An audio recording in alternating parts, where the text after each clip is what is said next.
Hey everyone, I hope you guys are doing well. Today we're looking into Shopify, and as you guys know, this stock dipped about 80% of its value.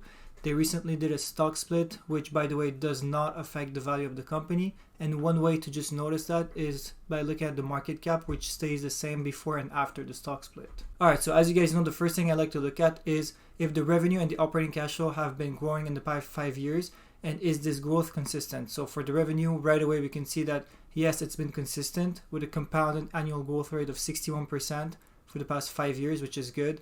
Now, if you look at the operating cash flow, you can see that it has been growing in the past years, but the growth is not consistent. And you can see that starting from the second quarter of 2021, that this growth has been starting to decline. So right away, in terms of operating cash flow and profitability, it's not looking the best. All right, if we now look deeper in profitability, we can see that gross margin is at 53%, operating margin 1%, net margin 3.77%, and free cash flow margin 5.25%. The reason why net margin is higher than operating margin, we're going to see that right away, right after. But if we continue and you look at the return on invested capital 1.4%, return on equity 1.86, return on asset 1.54. So in terms of profitability, this is a big red flag. All right, so here we're going to see something very important about Shopify and something you need to know if you even think of investing in Shopify. And it's also to say that it's not enough to just read the financial statements. So here the top line, we can see the top revenue. It's been growing consistently year over year like we saw earlier. For the operating income, we see the same thing, regularly increasing year over year. Now, when you look at the bottom line, the net income, you can see that in 2020, we were about $320 million. And in 2021, we jumped to about almost $3 billion. That's almost 10xing your net earnings in only 1 year. So when you see something like this, something is supposed to pop up in your head and you should ask yourself, where is this coming? Where is this money coming from, right? And in the case of Shopify, it comes from here, total other income, expenses, net. So in other words, this income that you're seeing in 2021, it's not something that's, you need to consider this as an income that's not going to happen every year regularly. This is not part of the main operations of Shopify. So here we have a screen of the latest earnings report showing the breakdown of that other investment that the company is doing. And you can see that in 2021, they were worth about $4 billion. And in 2022, the fair value decreased to less than $3 billion.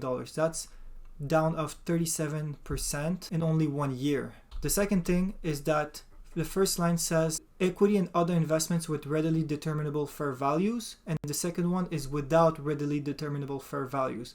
The difference between them is that the first line represent public investments in public companies, such as, for example, Google. You can search it up and look at the financial statements, right? The other one, when it's a private company, investors like us, we don't have access to much information or the financial statements of those companies. So for us to evaluate if Shopify is making a good investment or not, we can't really. And that's why it's risky, because we don't know much about it. Now, if you look at the first line, I searched it up, and one of the big investments that they did is in Affirm Holdings Inc. So here we have it, Affirm Holdings Inc. We can already see that the price in 2021 of November, it was at $162, and today we're at $17. And without going too far into the financial analysis of that stock, of that investment, you can already see that yes, the revenue has been growing from that company, but the profit, the earnings are really plunging. So this company is highly unprofitable. This company has been losing a lot of its price value. So this is going to have a huge impact. Like we already see that the 37% down, it's coming in part from this. So this is going to have a big impact in the earnings that Shopify is going to report in the next earnings. So basically what I'm saying is that don't get fooled by the net earnings that they're reporting, because those earnings are very largely coming from investments that they're doing into other companies. And basically where these earnings are going to be dependent of how these investments are going and not how the company is doing of its main activities. This is something really important to understand. I love to put up these kind of videos for you guys, looking at the fundamentals of the companies, trying to find value. If you like these videos, please like and subscribe. It will really mean a lot. If you now look at the financial health of the company, we can see a current ratio of 12, which means that in the short term, the company doesn't really have any financial distress, which is good. Intangibles as a percentage of total assets, only 4%, which means that most of the assets that the company currently holds are tangible, physical, which is good. Debt to EBITDA ratio is at 7.66, which is not really good. Usually one-dish ratio between 1 and 5. And the reason why it's really high in this case is because the EBITDA is bringing the ratio up because the profitability of the business is really weak, like we saw earlier.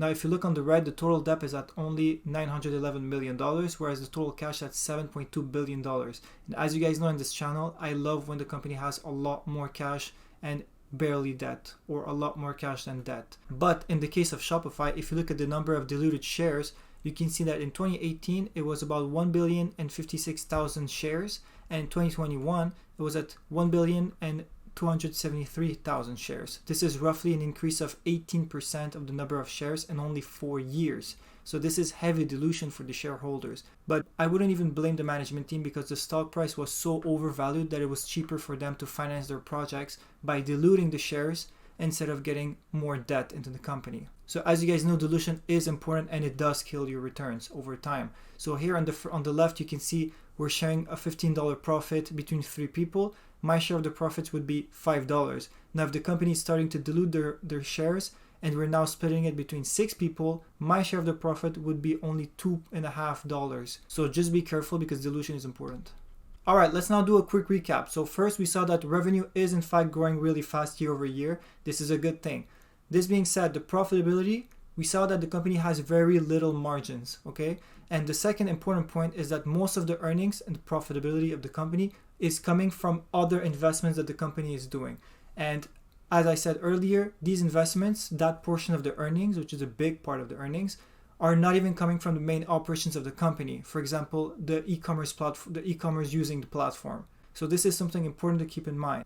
Now, for the financial health, we saw that the company doesn't have a lot of debt. It has a lot of cash, but this being said, it has been diluting its shares really strongly in the past 4 or 5 years. And this is not good for the shareholders. Lastly, is it a cheap valuation? I would say no. If you look at the price to free cash flow, it's at 156, and the PE right now is at 218.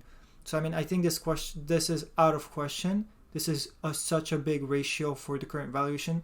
Even if the revenue keeps increasing at a fast rate, let's say 20%, this is still a very high ratio, and the profitability is not even supporting this growth. For me, I would stand aside and I'm not touching Shopify. I've already made a video about 5 good reasons to not touch Shopify.